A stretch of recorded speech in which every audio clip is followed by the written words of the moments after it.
Hello, everyone. This is the Decision Options podcast, and my co host, as usual, is Dr. Ian Williams. As all of you know, this is a show of two people talking to each other, which is sort of a novel concept, I would imagine, in a world of only AIs talking to each other. Welcome, Ian. Thank you. Actually, this is my avatar. I'm actually out cycling my bike. I thought so. Yeah, you were making sense last time. And so I sent you a topic, Ian. So I thought that was interesting. I just sort of came across it at science.org. And I mean, a lot of people have talked about this. So what happens to your sort of social media digital footprint and all the information out there when you die? Um, Different companies seems like different policies. Um, Google, Facebook have a system where you can actually put in, some sort of delegate who would make decisions when you pass. Some platforms haven't done that. Only about 3% of the wills I saw online actually talk anything about this. Um, and so what are your thoughts on this? I mean, I haven't thought deeply about this, but it is Yeah, clearly a problem, right? So especially those who have been pretty active yeah, online, it is yeah. certainly a problem. Yeah. When you, just as you broached it now, the first thing that came into my mind is to think about, well, what was it like in a pre-digital age? So for the vast majority of people who weren't, um, whose thoughts and ideas weren't preserved in print, they're just gone. The only thing that's left is their memory of what they said Hmm. and people reporting on that, which of course is pretty low fidelity. So the partial problem there is that one's legacy, such as it was, might be misrepresented. If you were a person of some note for whatever reason, and your writings were preserved, then I think, unlike in the current situation, those writings are almost immutable. And what I mean by that is, okay, so they're books, papers, things like that. Now, a lot of those will have been digitized, but they, I'm not saying they couldn't be altered. Clearly they could, but it's a lot more difficult to take a book and check words out and what have you from a earlier sort of hard copy. So that's just one thought, that there may be more bona fides, and there also may be a selection process. Hmm. Clearly, the things that are printed prior to the digital age tended to come from people who had something to say. They were either intelligent, politically active, great thinkers, whatever, Hmm. or pretty awful people, Mein Kampf, or whatever it might be. Whereas now, anybody and everybody can put anything and everything on. Now, so if we move into the digital age, my first reaction is, who cares? And if you do care, why do you care? So let me ask it back to you, because you've been thinking about this. Why, what, I mean, what would you care if all of your writings and thoughts and whatever stuff you put out disappear? Yes, I do care. Yeah. So Mhm. I do want to preserve anything and everything. Mm, Let me put it differently. I don't want it to be deleted mm, by some arbitrary entity, mm. right? So because that's also a very dangerous situation. Suppose there is some sort of AI agent whose objective function is to make people dumber. Let's say I'm Yeah, just making this up, yeah, and it goes out and says anything with information in it, I'm going to delete. right. I don't want that to happen. Yeah, And so I'm going to write into my will. I mean, I just thought about this, Ian. If you have a kid, in my case, I do, and she's pretty tech savvy and she knows all my passwords, and I'm going to tell her just to continue all of it. LinkedIn, Facebook. Uh, this podcast, for instance, I spent 4 years on this. Mhm. Some of them have some information in it.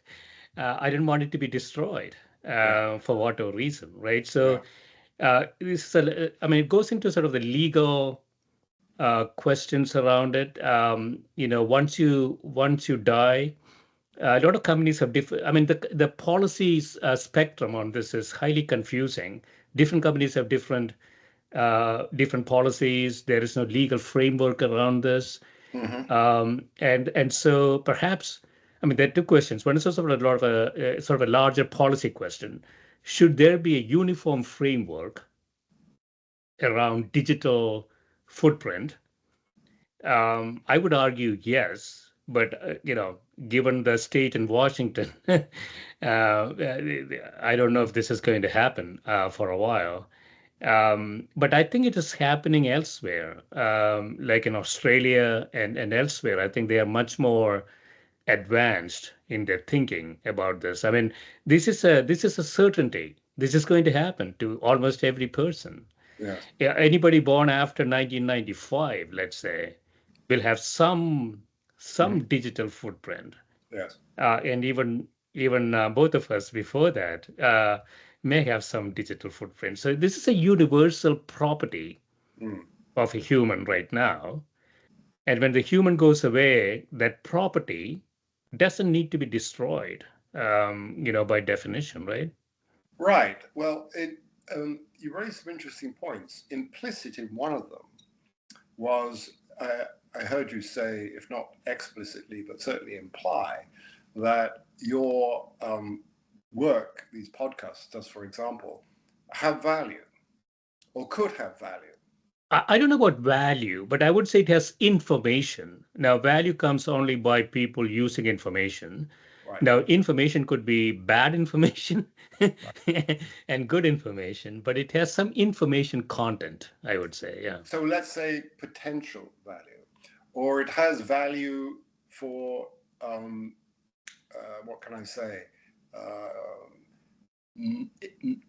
non-good reasons. So coming back to your bot or your AI system, instead of destroying all information, it could destroy information that it has that it's decided that we might think is good, scientific truths and research and things like that, and destroy that and leave lies and subterfuge and other things there. So if we go with information, that information could have value, but in many different ways. The reason why I'm pressing on that a bit and to think about that as a criterion, if it feels, at least as a first reaction, if you want to preserve something, um, then somebody needs to see the value and thus be willing to pay to preserve it. Let me just finish that thought one Yeah. second before you Yeah. disagree, because um, I, I come back. Can we learn anything from print?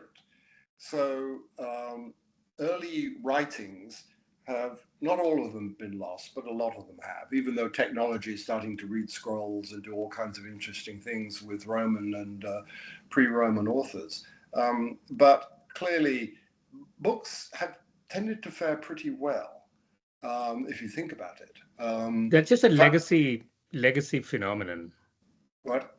That's just a legacy phenomenon because we only had books Yeah, yeah, before. yeah, yeah. Yeah. But now, right. But the question is, well, why were they preserved? The ones that are preserved because people thought that libraries were good, people thought that knowledge was good, and people thought it should be preserved, and therefore were willing to put money in it to keep it. I mean, otherwise they wouldn't be preserved, right? Yeah. So So, that so is a let's very, follow yeah. that. Well, let's Yeah. follow that thought onto digital then. So, in order for it to be preserved, that's why I come back. There needs to be a societal appreciation of the value. The prop the problem then comes is determining what's worth saving or not. And see, with books, you had a filter, you had an activation energy you had to overcome. It had to be reviewed, it had to be commercially viable for somebody to print it, etc., and preserve it. Whereas now in digital, that's not there. anything can be digitized and saved on Facebook or whatever. But its maintenance would require someone judging it to have value, or why would they bother to try and preserve it? Yeah, so you make a couple of assumptions. When you say people want it to be preserved, it's not the people who might have preserved it.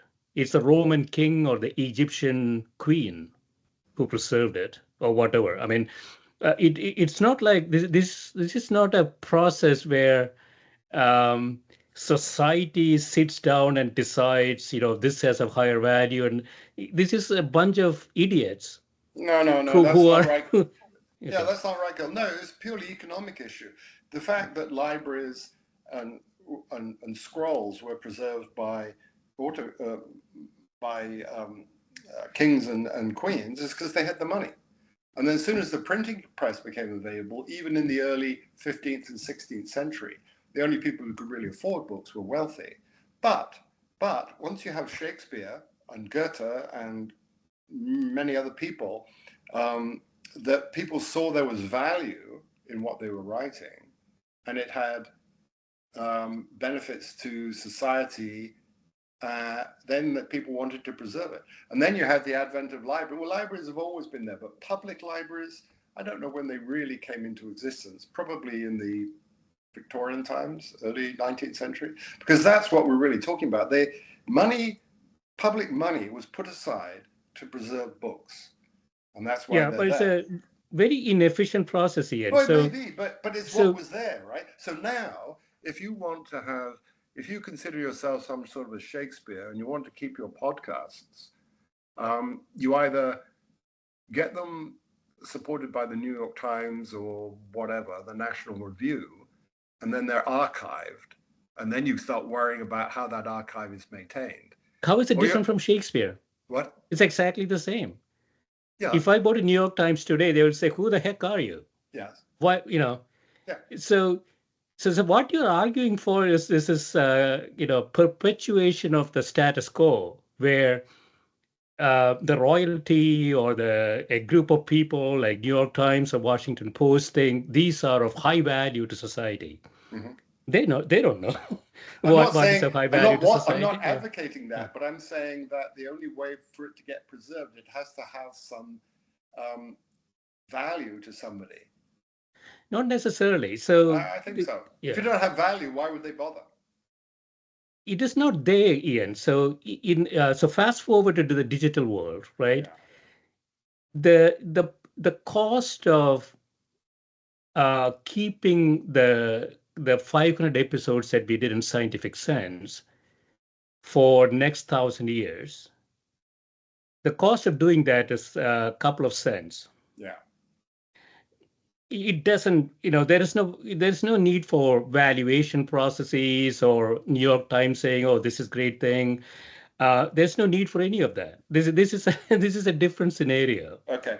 So your So only yeah, concern is this malevolent bot, because if it doesn't cost anything to preserve them, and obviously I agree with you, it doesn't, then no one's going to destroy it, right? people will destroy it, is what I'm saying. So Yeah, but if that's because they have an agenda.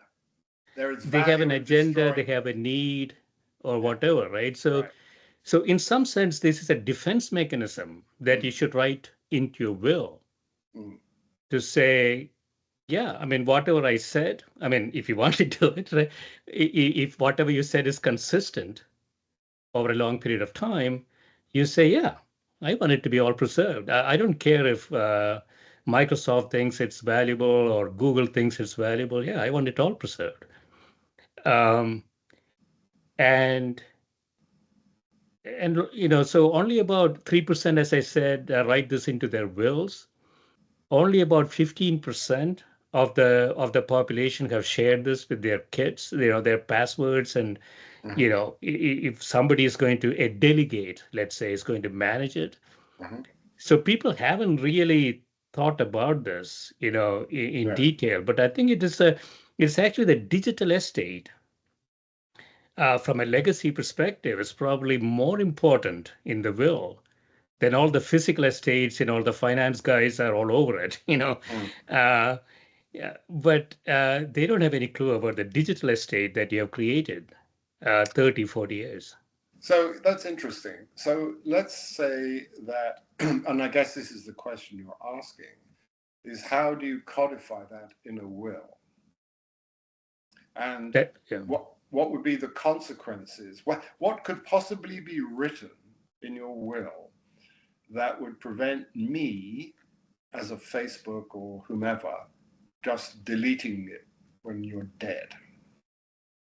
So in my case, it's pretty simple, Ian. So I mean, I haven't talked to the lawyer who is writing the will, but in my case, it'll be pretty simple. I need to add. Um, it might already be implicit in there. So when we say assets, we typically think about financial assets and real estate and things like that. It has to explicitly say digital assets, and my daughter will have full access to all the digital assets that I might have created. And at some point, she wants to delete it. It's up to her. So I'm just basically sort of defining a delegate who would make decisions into the future. Right. That's sort of the first step. But if you don't have somebody who you trust to do that, then the problem gets actually a bit more complicated, Mm-hmm. right? Right. And I don't know exactly how it could be done, but clearly Google and Facebook and LinkedIn and others can't just go out and delete your profile when you die. I Why think not? that is legally prohibited. I Is it? think. I I wonder think how. so. Yeah. Yeah, well, we should really know that, Yeah. um, because um, it. I'm not even sure that that's the case. And in fact, just prior to this, I was looking at some friends of mine who are dead, and their profiles are still there. But of course, Facebook doesn't know you're dead. And I don't think there's any obligation by your estate management to notify platforms. And indeed, how could they? Because how many would they know you're Yeah. on? I suppose you could set an arbitrary time. But as you say, so somebody at the platform would then have to say, well, every account that is extant today, we will delete in 150 years. Yeah. If But there's no activity, so maybe there's some policy that says yeah, if there's no activity in an account for 40 years or something like that, yeah, it goes dormant yeah, or deleted, whatever the yeah. I'm case may just be. asking whether. Yeah. Chat GPT? No, I wasn't doing that. Actually, maybe I should. Facebook's accounts can be deleted after someone dies, but it's not automatic. It's not So automatic. Yeah. Facebook uses the option to have it permanently deleted. And if they aren't chosen, it's up to the family or the executors to request deletion. So the default will actually be to maintain it, Yeah. which is interesting, right? Yeah. Yeah. Um, Yeah, because the cost of maintenance is not very yeah, it's high trivial. at It's all. trivial. Yeah, yeah. Um, So it really puts well, I suppose it's very much like a material estate. You pass your estate, your assets, your house to your daughter. She might choose to live in it. She might choose to sell it. Since this would cost her very little or nothing, presumably she would have it in some kind of a um, material external drive or something, because who knows, any of these platforms could disappear tomorrow for whatever reason. So it would rather be like crown jewels. So they'd have to be preserved and that's always an interesting issue, is to ensure readability. But I'm hmm. reasonably confident that future technologies will be able to read anything that we could store it on today. Um, That's but that then it that gets back to the mm, other interesting yeah. issue that I mean, if that's the route, if it's really sort of not consciously taken out of the major platforms, but let's say it just atrophies there for whatever reason, then your fear of having your legacy deleted would diminish, as long as you had heirs who tried to keep it. But they could die for whatever reason. and then these assets would be lost. I don't know if it's any different than anything else. Unless they delegate somebody else, right? Yeah, So they have their own wills and so on and so forth. yeah, Um, so yeah, I mean, it is a personal preference. So what I have been worried about though is that I get so much spam, for instance, yeah. even on a platform like Facebook, and there are ways people can tag you, Mhm. things like that. Yeah, And I just block those people or delete it, or and so there is some sort of ongoing maintenance needed to preserve what you are on these yeah, platforms. That right. so that's a costly part for the individual. Yes. And I don't know how many people, how many delegates, so to speak, are willing to do that. Yeah. I think And quite a yeah, small percentage, very small, in yeah. fact. One thing that just crossed my mind is there was a big article in the Times today about how AI is destroying democracy by virtue of altering videos. And I was thinking, if somebody really wanted to do a number on you, they could take one of these podcasts and put all kinds of horrific things coming out of your mouth, right? So that's a real danger and a liability, which you have no control over. Right, exactly. Yeah. So, in order to preserve that, because clearly, as we're seeing, the major platforms are backing off checking the veracity of entries, all right? Mostly on pressure from the current administration. So your digital legacy is already at risk as long as if you're not there to maintain it, and even if you are, someone can take it, and then you've got a sort of another copy out there, and which is true and which isn't. Oh, that we're now onto a whole nother issue, though, and that's the danger of digital um, maintenance, what have you. But I think if it goes to your daughter or a trusted heir, and they just keep it, the problem is, well, what's the point of that if no one's going to read it? So you're sort It of is. caught. It. I'm not suggesting she downloads it and keep it on a hard drive. I mean that era has ended. What I'm saying is that this will always be available on Oh, these so she platforms has for to others. Yeah. curate your platforms where you've had your stuff. YouTube, Not then. not curate. I mean, the content is already there, right? So content is not being changed. Well, it could be. That's Or, my whole point. yeah, yeah, but you cannot do anything about it. So there is a maintenance cost to it. And I was just thinking tactically about spam, which can be dealt with. But if somebody got hold of my profile and made me Ronald Reagan talking like this. Yeah, I mean, if somebody got hold of my profile doing all sorts of stuff, perhaps there's nothing you can do about it. Right. But I'm thinking more tactically in the next Yeah, 10, yeah, 15, 20 years. yeah, yeah. Well, what does your When daughter think yeah. about this? Have you discussed it with her? Because now, if she is, God forbid, you die soon, and she now has your digital legacy, um, then it would seem to. So you have to consider, well, what's the potential danger? Well, it gets deleted. So she would then um, have to let Facebook know that you want it preserved, and No, because it's as you read, it's not automatic. They don't delete it unless no. somebody asks them to delete Okay, it. so it's just Yeah. there, right? So then what does she have to do? So if I were Facebook and other social media platforms, I would have, I don't know if this exists, I would have a little tag that says no more activity in this account. Nobody can ask being a friend, or Mm, nobody can, do anything on that account. That right, account has stopped at, this year, this month, this day. But all the history of the account is preserved. So if somebody wants to go back and look at right, a podcast from 2021, they can do that. yes, So that would be the easiest fix, I would Yes. say. Yes. Then the maintenance costs are pretty low Yes. in that case, right? The Yeah. account is logged, so to I, speak. Yeah. I agree. That does sound a good idea. Reading a bit more about what it says here.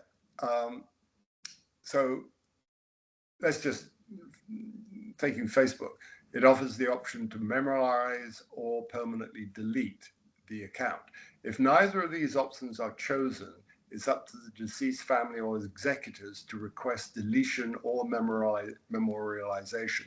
So I do think there is an active issue there that you just may want to do that. And a memorialized account is essentially frozen, meaning Yeah. it won't appear in public searches or notifications, but will be accessible to friends and families who can share Yeah. I memories. quite like that. Yeah. Yeah, yeah. So they call it the memorialization. Yeah. I quite Memorialization like that. option, but Yeah. it Yeah. seems like it needs an active process, which is fine, Yeah. because that then prevents just people who've been posting cat videos all their life from clogging things up. Yeah. If no action is taken before death, the account will remain active until someone notifies Facebook and requests either memorialization or deletion. So the difference there is that it remains active. So to your earlier point, you could have people coming on and friending you and asking you questions or such things like that. Oh, it says also Facebook may also disable or delete accounts that are inactive for extended periods. So it's a little vague, I think. Yeah. So they don't define it. No, yeah, So I mean, from a business perspective, 100 billion Homo sapiens have been born and died, approximately. yeah, Um, we have 8 billion today. Fortunately, the the numbers are going to decline fairly quickly, yes, and so the cost of saving whoever is living today might be quite low actually for Facebook or Meta or whatever they're called. I was just looking at the scale, as the yeah, yeah. numbers grow, at some point they say, well, we don't have enough disk space. That is not going to be the case. Well, I don't know, Yeah. Gil. Maybe you have technical data on this. I simply don't. Um, but so I don't know what I mean. Photographs would seem to me to be one of the videos or movies or whatever, one of the most obvious memory sinks. And I don't know. So if you say 100 megabases or something, and then multiply that by a couple of thousand for each individual by 8 billion. I don't know how many trigabytes that comes out to, but it, where is that? That has to be somehow preserved on some kind of disk, right? It's not disk. So, I mean, the technologies are advancing so much, Ian, to Yeah. store very, very large amounts of information. Um, How is that done? the variety of ways, I think. There's also sort of biological. Yeah, yeah. So I know actually, you can the use DNA, yeah, you can use other things, but yeah, ultimately it has to be some material thing. It has to be. yeah, but it's very, very small. Well, I So mean, so you're asserting yeah. that. I just didn't know. I mean, I just So remember Chat GPT, the yeah, yeah. the great technology has already ingested 500 ingested all the internet data Yes, yes, I know. already available. Yes. Um, and the Supreme Court actually, we got on a little bit of a tangent here. I think it's the Supreme Court that recently allowed them to say, I mean, you can use copyrighted material too. Yes. Um, I mean, what's wrong with that? Sure. It's a free country. And so now they'll be using copyrighted materials, which in the grand scheme of things is actually pretty small. Yes.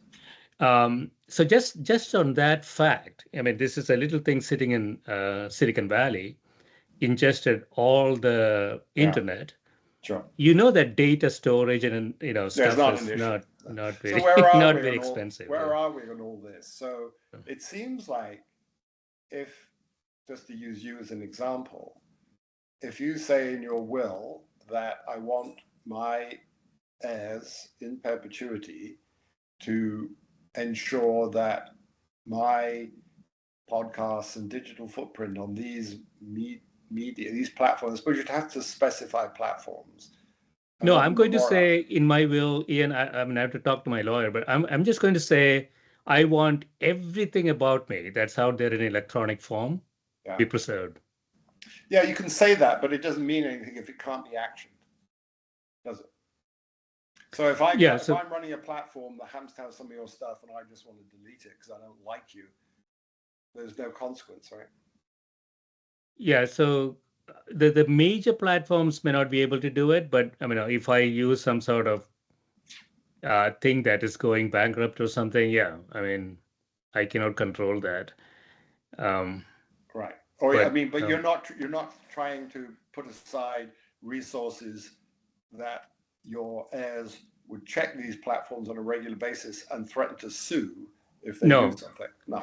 So no. So basically, what I would like my daughter to do is to freeze my profile yeah, in this major platforms. I yeah, don't yeah. know what, what else might be there, but Right. that's fine. Yeah.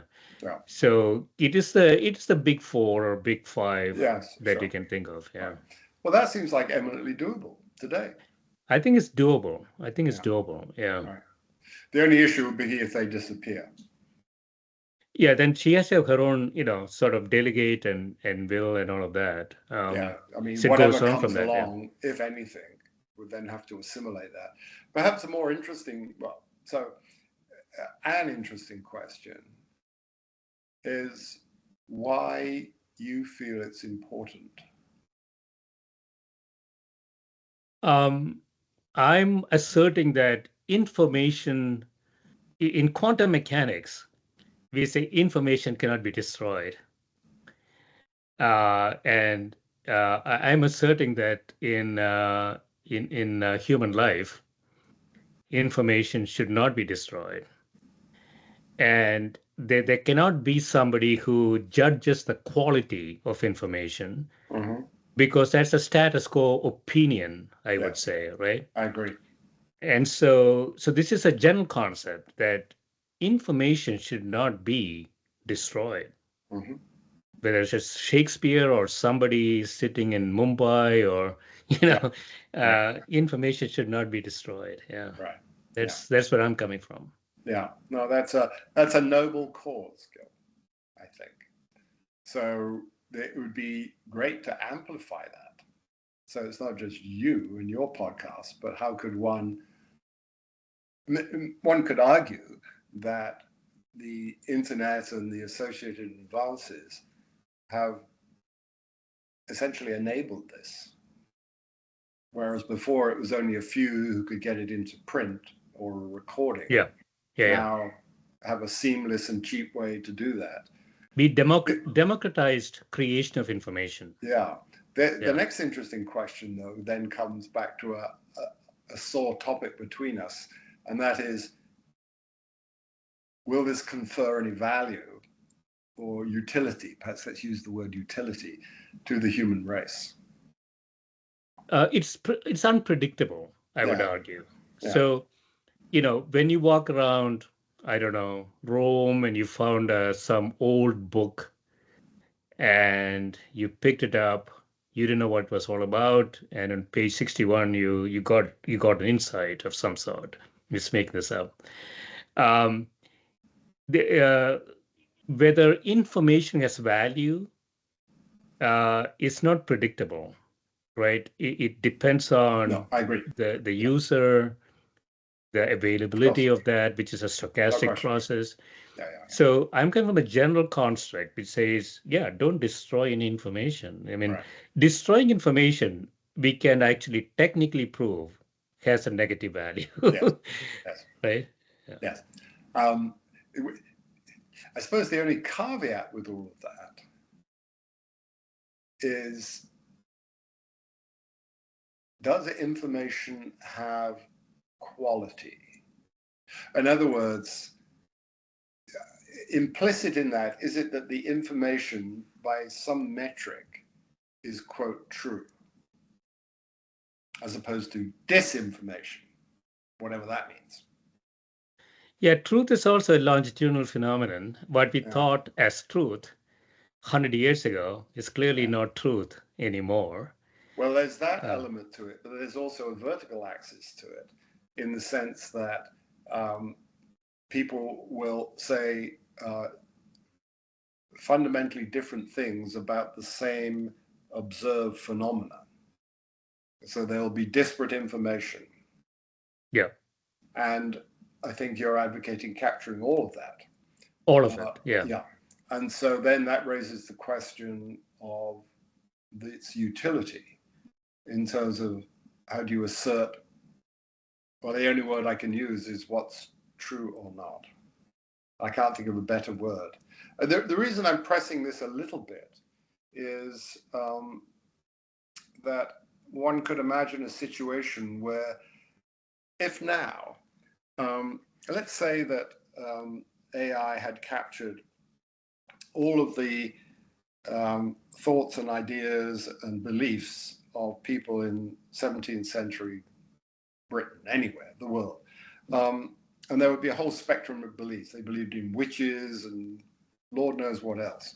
And there would be some who are more robust and empirically rational about it. If all of that information is there and I want to go back and query it, how can I use that when I've got a whole spectrum of answers? You see what I'm saying? There's no quality control on it. Now, the quality control is of that time, and therefore it's fraught and it's a problem, and you can't do that. But I'm just sort of thinking about that. Do you know what I'm saying? Because now you can capture all this misinformation, and it is being every single second.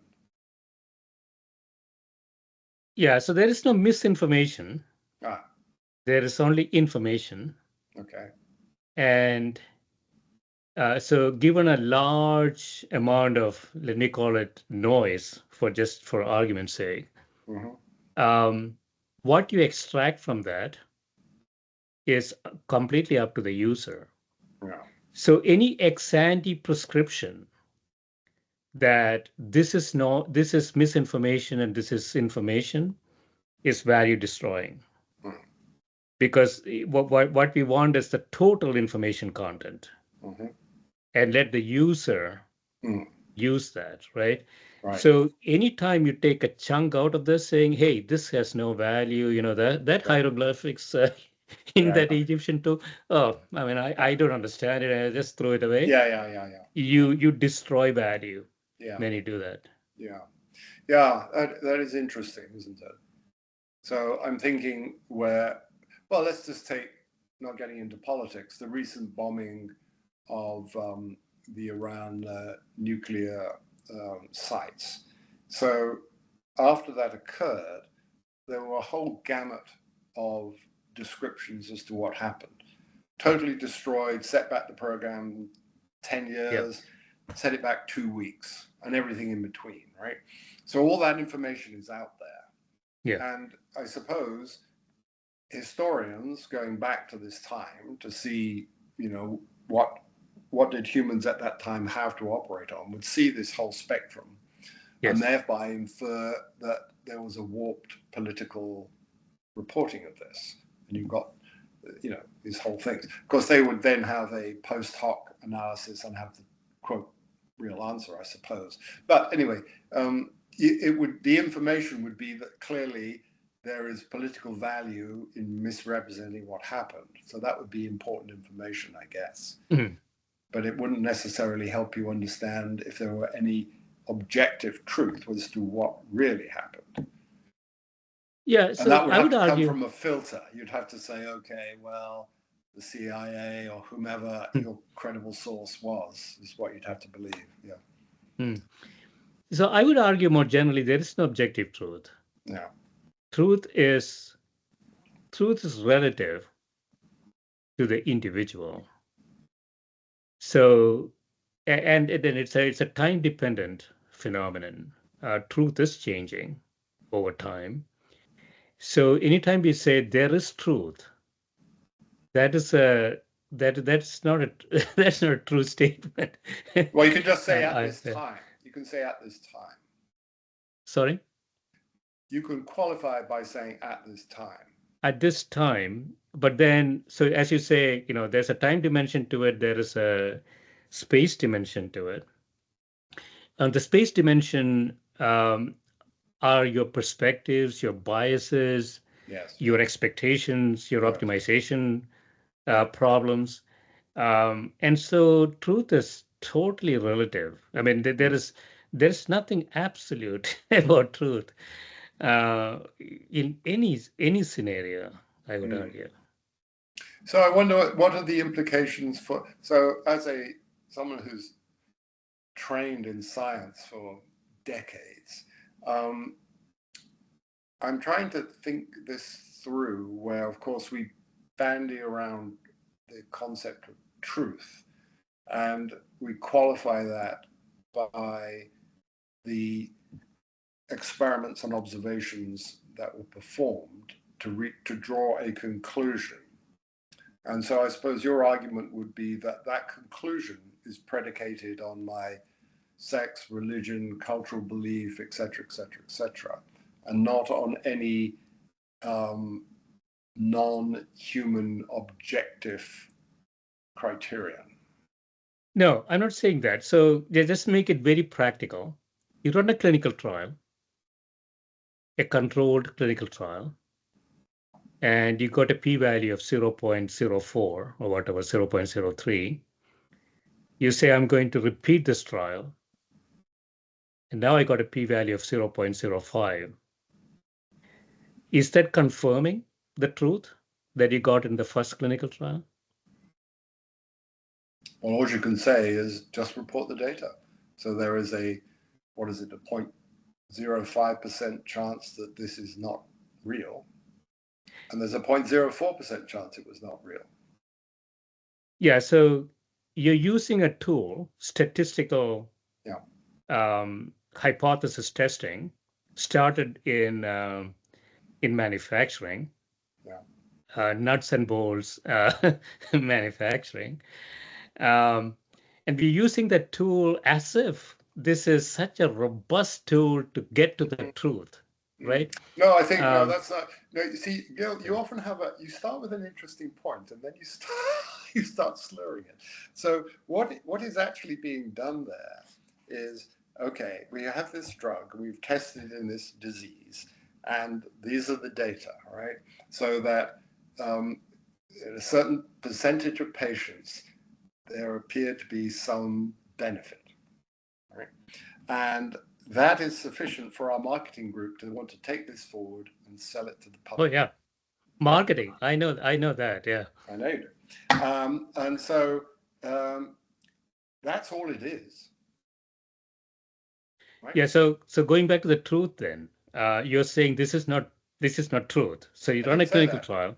I didn't say that. All I Okay. said was that there was a, what I just said, a 0.005, whatever it may be, whatever the probability was, Yeah. that that this is incorrect. So this is a sort of a combination question again. So you got 0.05, 0.03, and then you got 0.05. So you got two clinical trials on the same thing. And both of them are just statistically, the second one was just statistically relevant, just got over Yes. the fence. Um, is that more robust truth or less robust truth? No, it simply says the probability is higher. In that, if for that cohort of patients on that day or that period, whatever, it's higher. The only reason you're doing that is, at least in our current economy and construct, is for the value issue. As an investor, I've got to put a lot of money into getting this into selling this drug. And I'm going to feel better if the probability that it actually worked was 0.00001 as opposed to 0.0003. I mean, I just am. Now you could say the whole thing was screwed up, or but it historically that has worked. Well, we don't know. I mean, probability is not truth. No, Probability is probability. yeah, right. And we don't know if it has worked because the US, for instance, COVID throws a wrinkle into it, but lifespans have been declining. Yes. And so all these great pharmaceutical companies, we know all of them. But that's not due to that's not due to the So what drugs is it not due to? working. What That's is it due due to to? the fact that we kill 30,000 of our population with guns. That's due to the fact that we No, no, have. no, no, no, not at all. Not at all, Oh, Ian. The gun-related deaths is such a minute part of population decline. uh-huh. You can't even see Oh, it. oh, There oh, is oh, nothing okay. in there. Yeah. Or then the other thing that you add to that is the whole um, um investment in healthcare compared to more socialist regimes such as exist in Europe. We invest very little in public health and education. I mean, so that has big consequences. And then also the drug problem here, particularly with um, the codeine. So many lives were lost through that.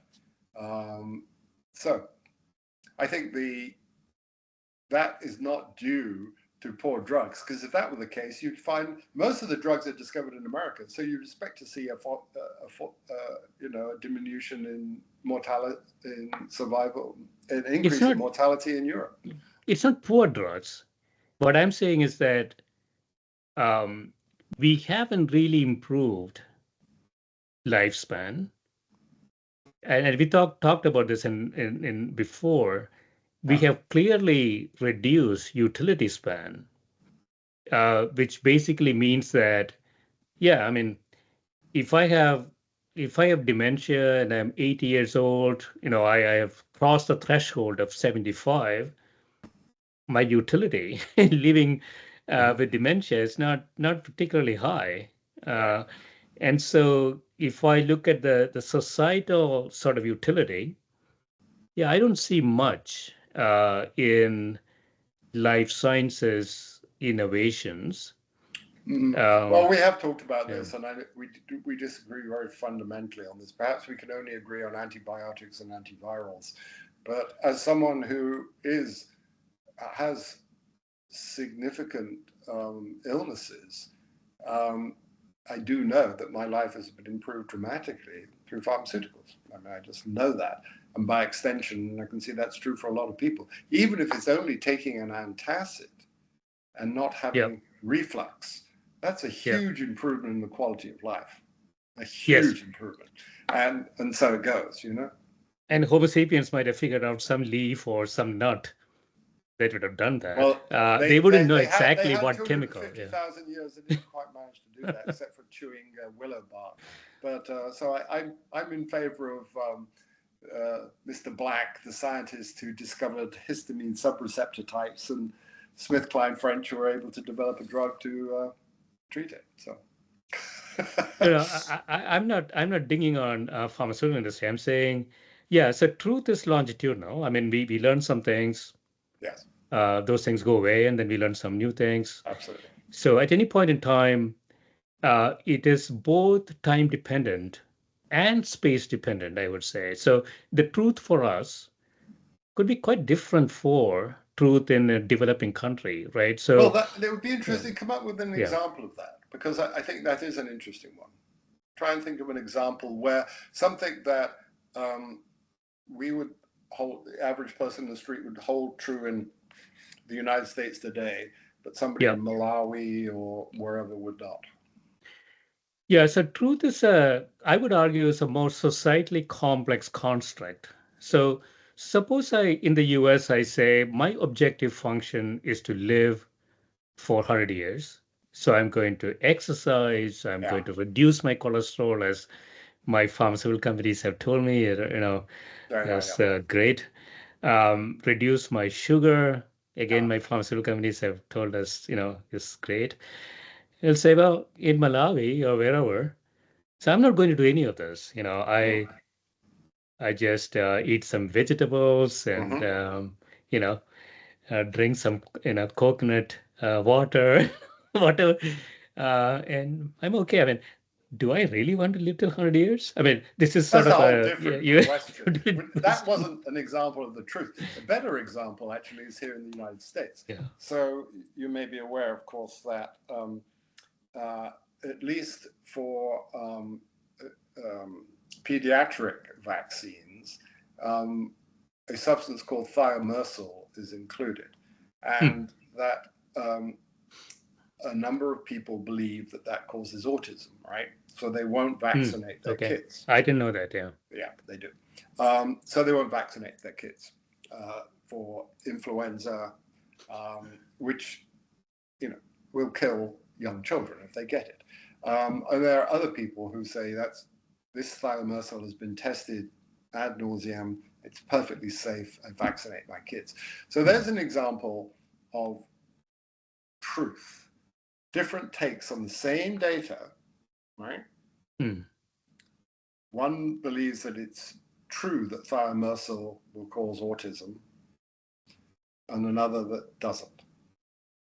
I think those are different. So an independent Martian coming down would probably say, if he has any brains at all, show me the data, right? And so show me where thimerosal has been given to children, and show me that they've all been happy and healthy, and show me the data where thimerosal has been given and they've all got autism, or whatever the data are. And the data are there. There'll be p-values, right?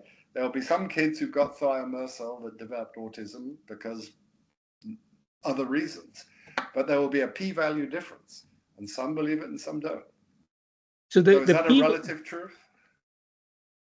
I'll call it a tactical truth. The p-value of an apple coming down from an apple tree where it's broken is 0.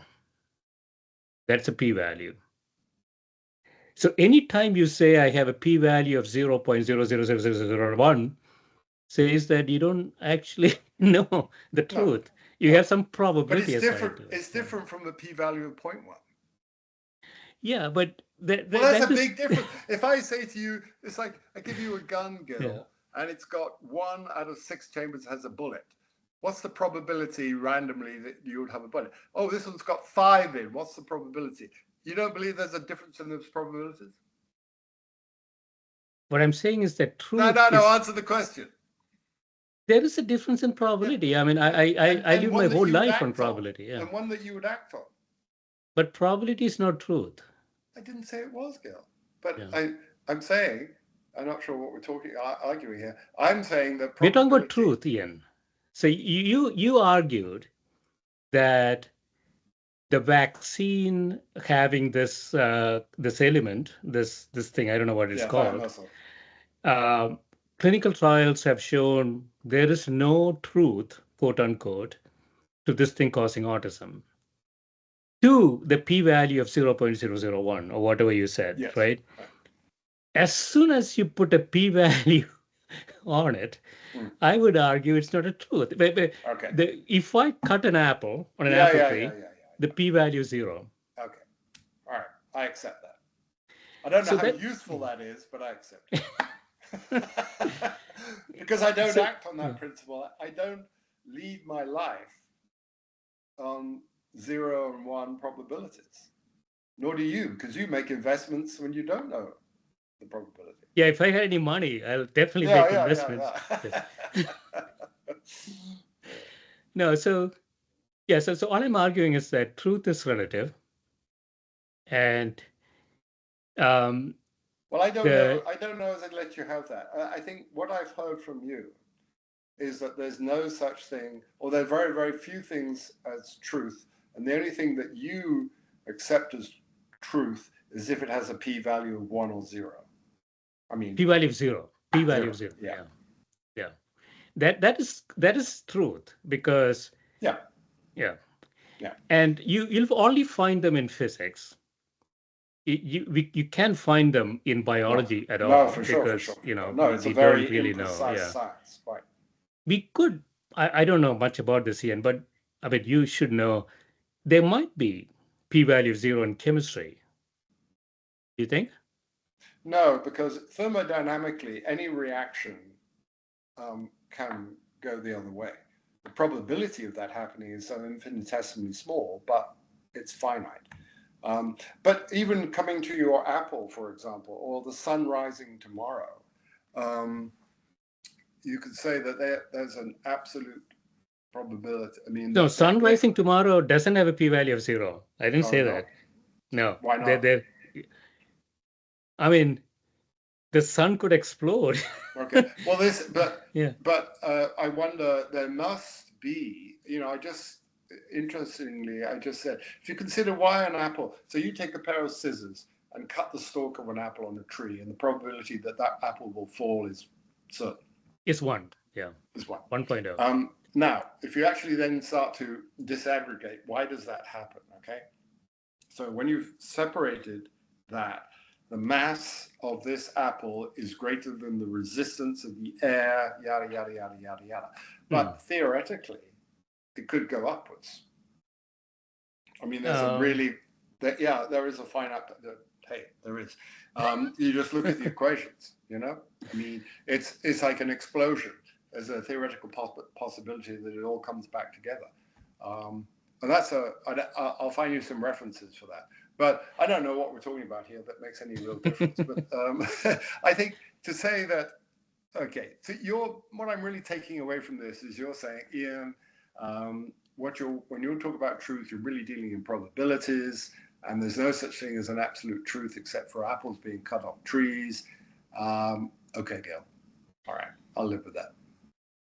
Yeah. So a larger point is truth, as we call it. When we say we run clinical trials, we got a very low p-value, guys. Take it. You will be there 100 years from now. It's not really truth. It's an observation. Yes, I agree. It's an empirical observation that is useful. I mean, I'm not saying they're bad pharmaceuticals or anything like that. I'm saying it's not truth the way that we make things out to be.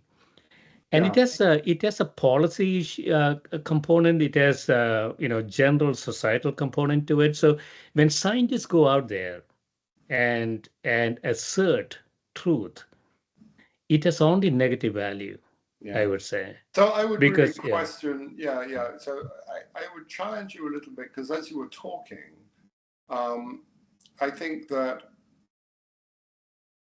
when data are submitted, since we've been using the pharmaceutical example, when data are submitted to the FDA, they have all those probabilities.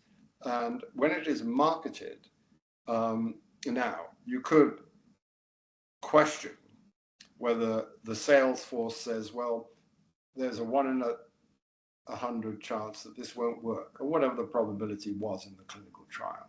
Okay. I don't know whether they do or don't do that. And I don't know.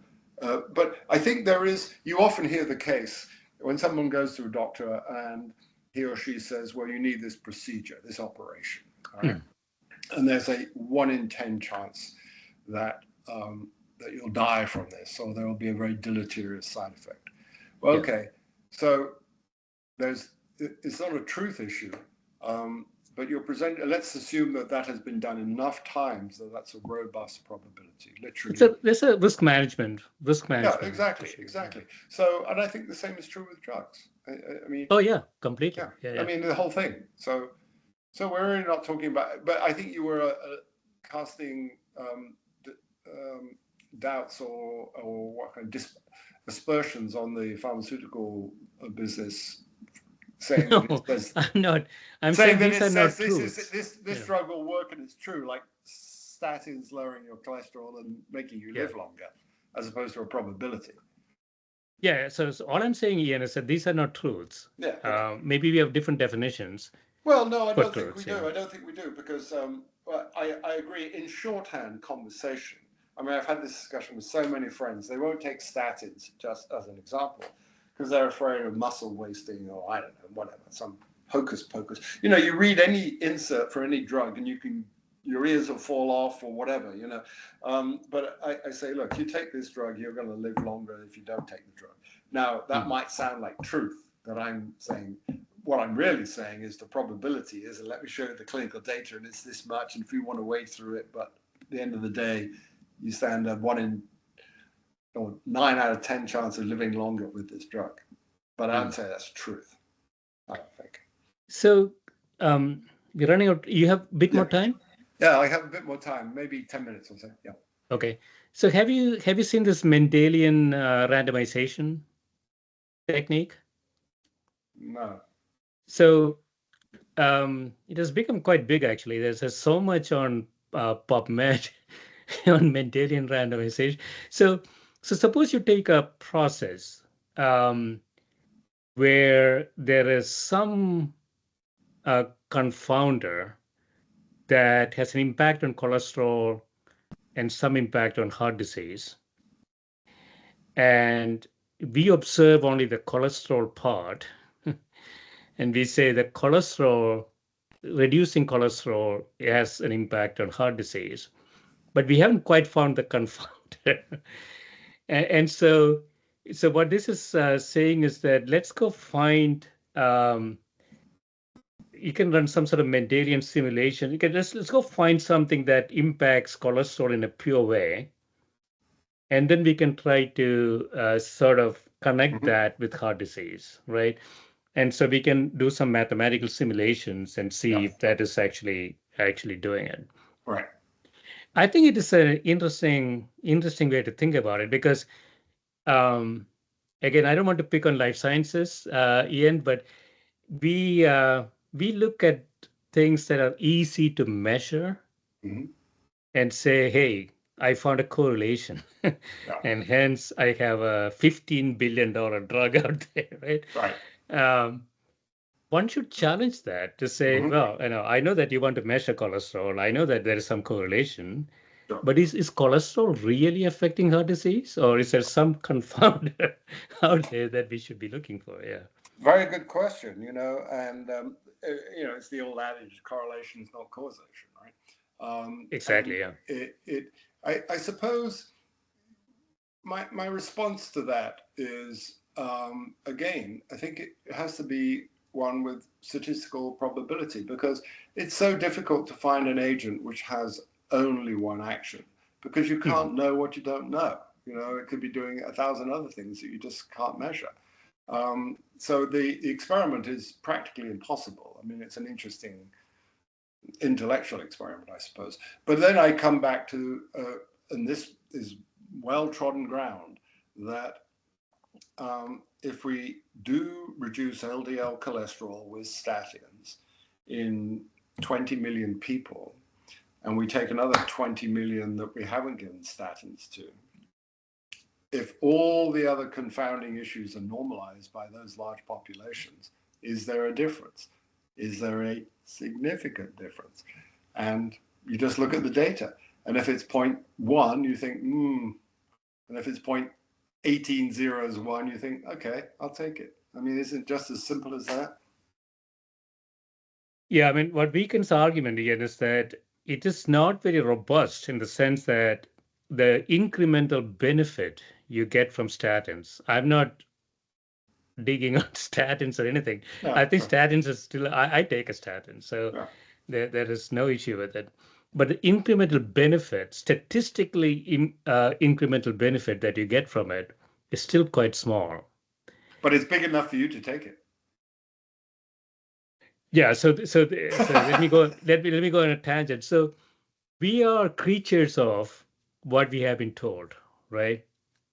I just by my physicians. I don't know. I'm not a medical doctor. I don't know much about medicine. So I go into a GP and she says, "Hey, you have a little bit of high cholesterol when you take a statin." So I don't know much about statins. Yeah, I'll take it. I mean that's how most people are, right? So just because statins is a $50 billion business doesn't quite tell us that it is actually incrementally beneficial. No, it doesn't at all. It goes to marketing, as you said. It Yeah. does go to marketing, but it Yeah. also goes a little bit, and that's I think true in almost any endeavor these days. That as technology becomes more sophisticated, the average person in the street is just not able to Yeah. form their own opinions, right? It's So you have too to much pass it information. Yeah. on to a surrogate, and that surrogate is predicated on the discipline of, in this case, teaching doctors or surgeons or engineers or what have you. And I don't really see any way around that. And the theoretical experiment you started with would be great if it could be done, but I don't see that it can be done. Um, and yeah, I think I'm sure. I mean, I think antidepressants is a much worse area Hmm. than cholesterol drugs because the clinical response is a lot less robust. And Yeah. a lot of people would, quote, get better or feel less worse untreated. So, and there you've got billions of dollars worth of drugs that are probably on the whole worthless, but Yeah. To the extent that you have time, so I want to just touch on that because it comes up quite often. yeah. Um, so all the CNS stuff, again, I have nothing in life sciences. You and I have been part of it.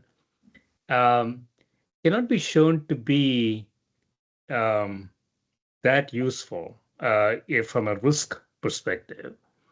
And there's a good reason for it because we never really understood the brain. The body is mechanical. The brain is, some say, computing. Um, and as all of us know, when you sort of take a computer apart, it's very difficult to put it all together. You get too many parts Right. than the ones that you started with. Right. So, and to influence that through chemical means, you have to get through the brain blood barrier, and you associate a few chemicals that can do that. And once you're in there, what that is going to do is quite unpredictable. So I agree with you. Any CNS stuff that pharmaceutical companies have done seem like a risky business, I would say. Well, my counter to that would be, first of all, I am of the opinion that the brain functions as a machine with chemicals and electrical. I mean, that's what I believe. Okay. And magnetism. Yes.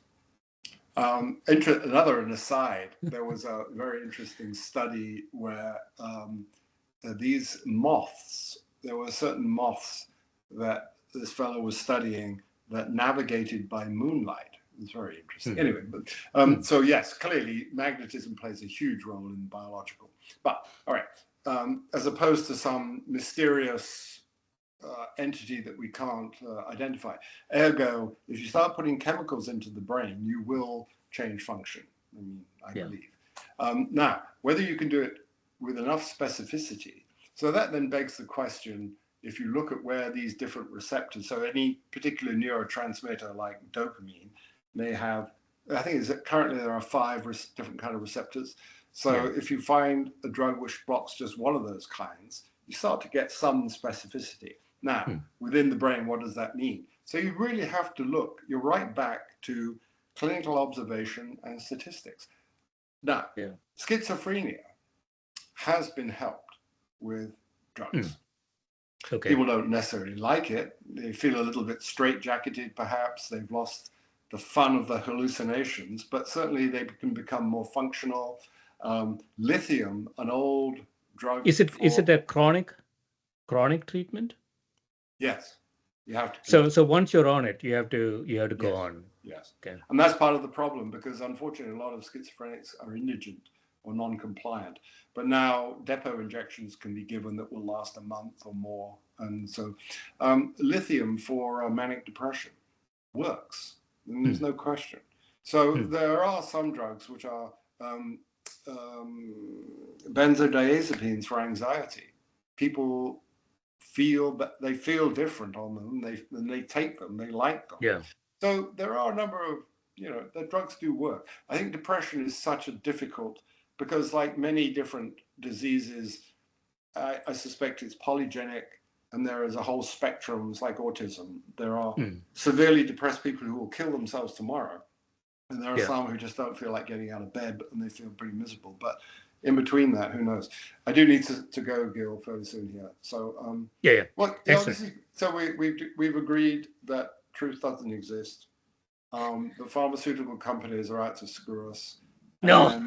And your I didn't say your digital hologram will be preserved. Don't put words into my mouth. Billions of years. In fact, I think Elon's going to take them all to Mars, and then we're going to put a little hologram of Gill on Mars.